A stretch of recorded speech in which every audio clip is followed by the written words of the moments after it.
Welcome to Portrait Letters podcast number 2404.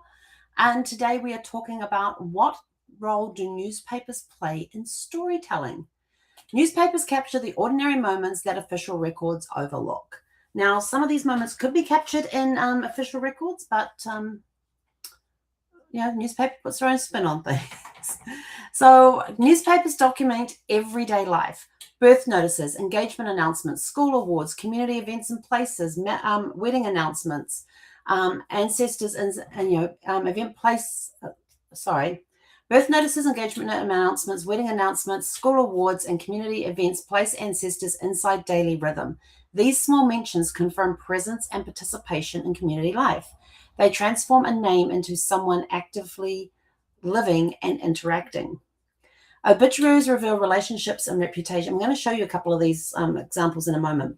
Obituary reveals relationships and reputation. An obituary often lists family members, affiliations, and accomplishments. The language used may describe character traits such as devoted, respected, generous, or hardworking. These descriptions provide insight into how a person was remembered. Legal notices expose transition and conflict.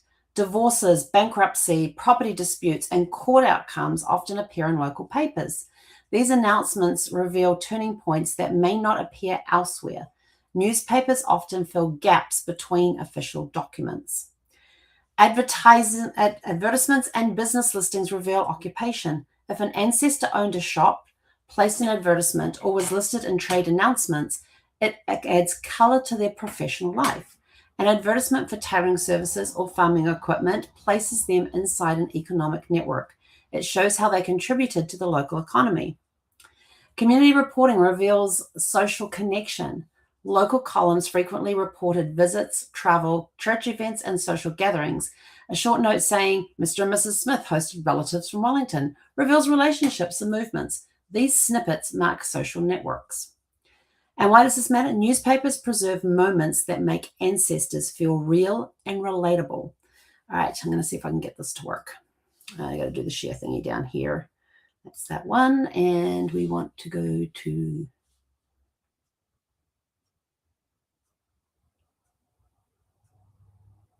whatever.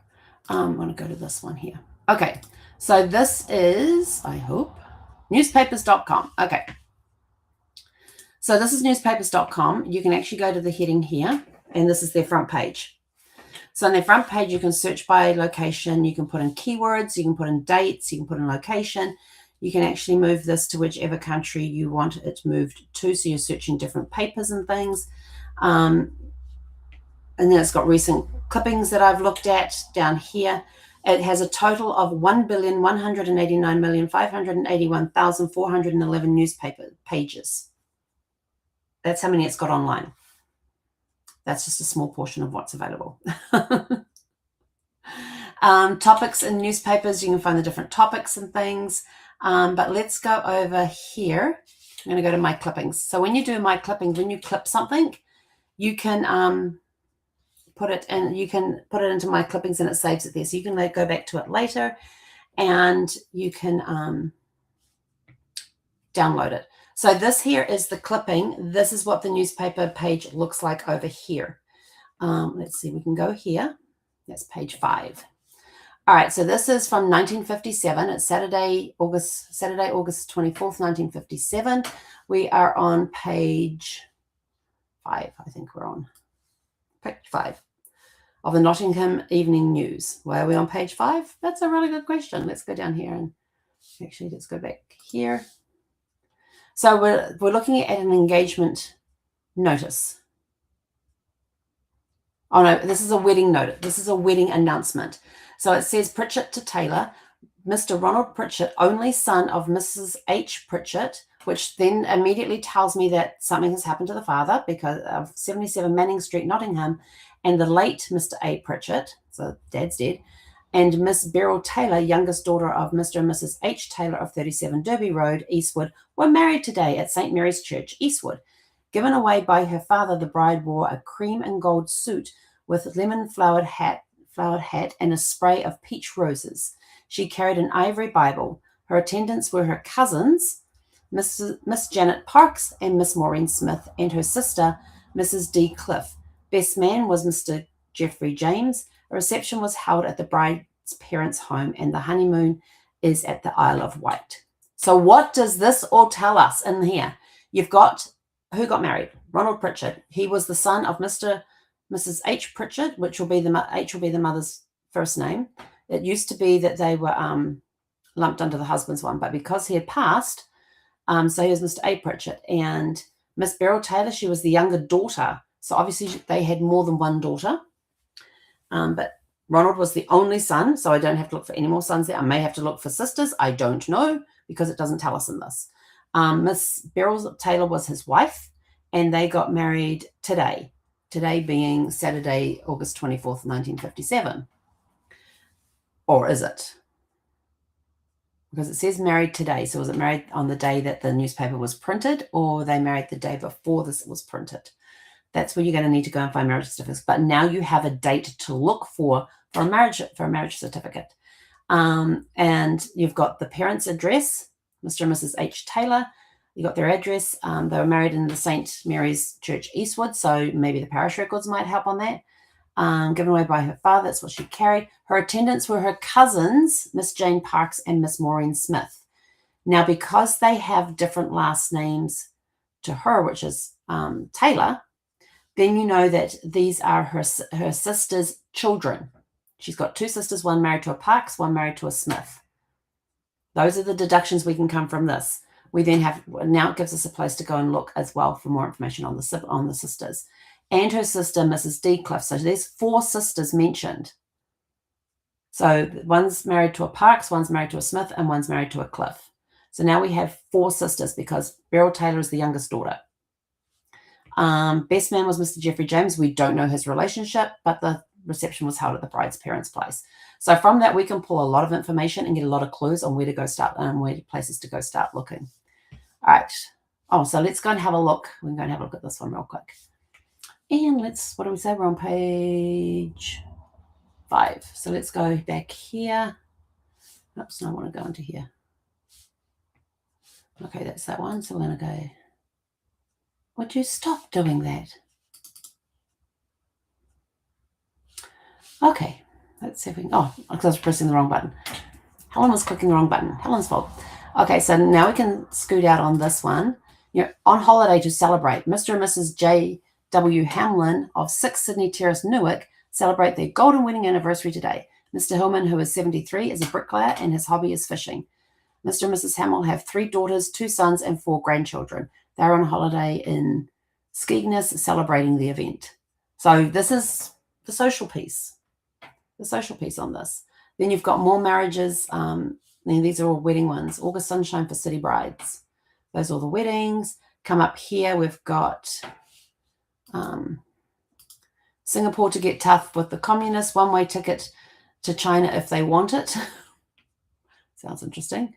The West Bridgeford Tennis Trophy winners. So you can just see some of the things. Woman, 84, died at a bus stop. Inquest on Ilkness boy cyclist.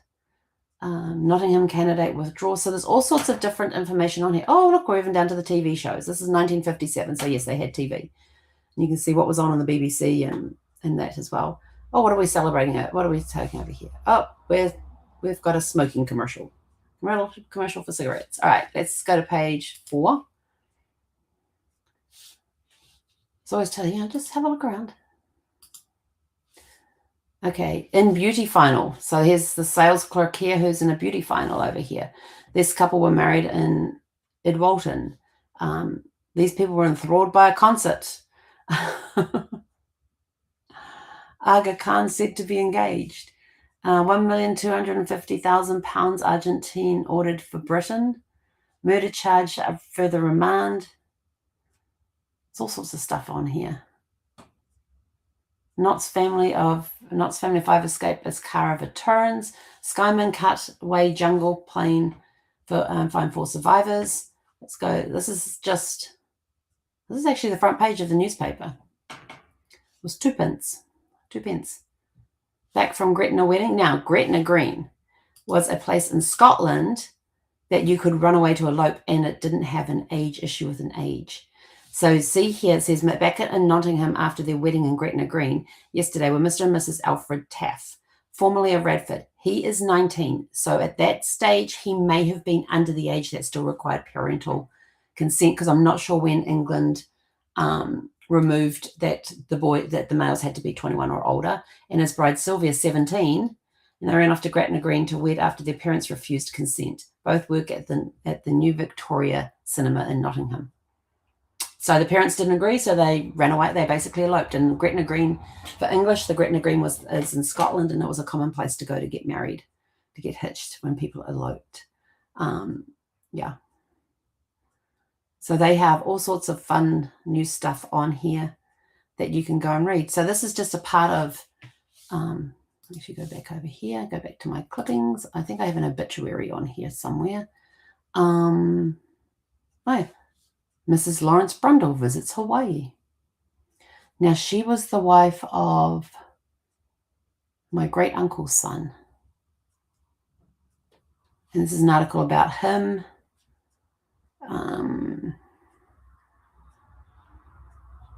In 1931, I had a really cool...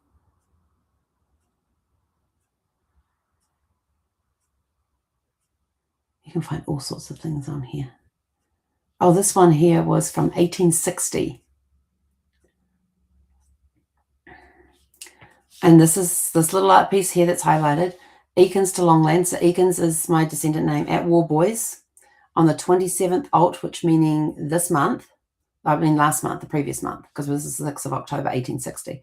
By the Reverend William Finch, WM stands for William Finch, Mr. Lewis Eakins to Martha Elizabeth, eldest daughter of Thomas Longland, Esquire, Warboy. Oh, hang on, let's go back over here. Oh, Warboys, that was it. So this was just this was their wedding announcement or engagement, which is up to the top of the column. Marriages. So you go, here's births. Muriel at St. Giles Street, Norwich on the 21st alt, meaning the previous month, the wife of Charles Evans Muriel, Esquire, of a son. So Mrs. Muriel gave birth to a son. Her husband's name is Charles Evans. We don't know the son's name. We don't know the wife's name. So they've got that there. You've got these all the marriage announcements that have taken place. Most of them are like a couple of lines, but you can see there are the ones that have, like this one, Austin to Robinson at St. Mary's Church, Islington, London, on the 4th instant, meaning this month, by Reverend L. Stanham, curate, Mr. Arthur Austin, Little Shelford, Cambridgeshire, to Harriet, youngest daughter of the late Mr. Thompson Robinson of over in Cambridge. Cambridge S stands for Cambridgeshire. So those are just some of the things that you can find in a newspaper. So yeah, you can see why I like newspapers. There is so much information that you can find in them, and you won't just find the articles on births, deaths, and marriages. You will also find if they were athletic people, there would be sporting events listed in there that they may have participated in and they may have placed, like for a second or third. There may just be their scores. If they were on a team, you could see their team stats and all of that sort of stuff. It's just very, very interesting what you will find in newspapers. I've had newspapers direct me to articles on murder, where there was somebody in a family was murdered. And it had all the details of there. And so then I went searching for other details in other newspapers around that area that had articles on that murder taking place. So you could get different points of view from things, see if they were still giving the same information. Did anybody give anything different? That sort of stuff. So newspapers play a huge part in telling the stories. They preserve those moments that make ancestors feel real and relatable. Your practical takeaway for today is search local newspapers for small mentions, not just major events. Even a single line can add depth to a story. If you want help finding newspaper records, send us a private message and we'll be happy to set up a 30-minute no obligation free discovery call with you to help get you on the path of finding newspaper records. Ink on fragile paper often carries the richest details in life. And with that, we are out of here. Go out, have a super fantastic, sparkling evening, and we'll catch you guys back here tomorrow.